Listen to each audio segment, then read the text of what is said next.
33% revenue గారు ఇప్పటికే స్పష్టంగా చెప్పారు. మేనిఫెస్టోలో యాక్చువల్‌గా సంఖ్యాపరమైనటువంటి స్పష్టత కూడా ప్రకటించబోతున్నాం. ఇప్పుడు మీకు ప్రివ్యూగా చెప్పగలిగింది ఏంటంటే ఖచ్చితంగా మీరు పూర్వం తరఫున ప్రకటించినటువంటి సంఖ్య కంటే ఖచ్చితంగా ఎక్కువ సంఖ్య ఉంటుందనేది నేను ఇప్పుడు టెలివిజన్ ముఖ్యంగా అనౌన్స్ చేయగలను.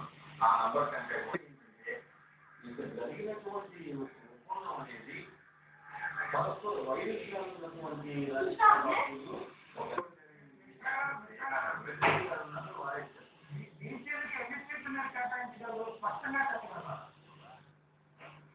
ఇప్పుడు మీకు స్పష్టంగా ఒక విషయం చెప్పగలను.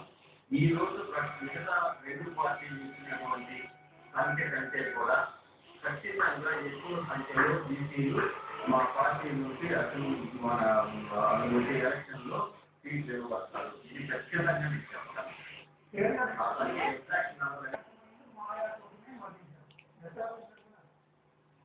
చిరంజీవి గారు నేను ఇంతకుముందు మిత్రగారిని మాట్లాడుతున్నప్పుడు వేసిన ప్రశ్న ఉన్నది.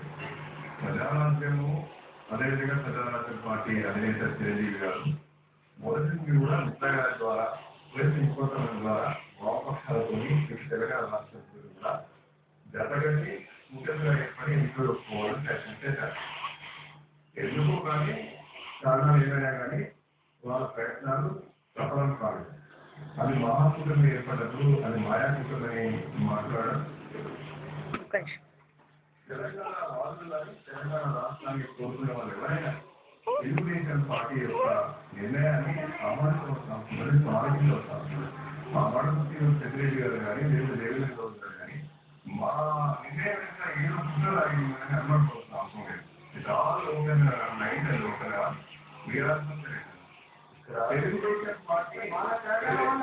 తెలుగుదేశం పార్టీ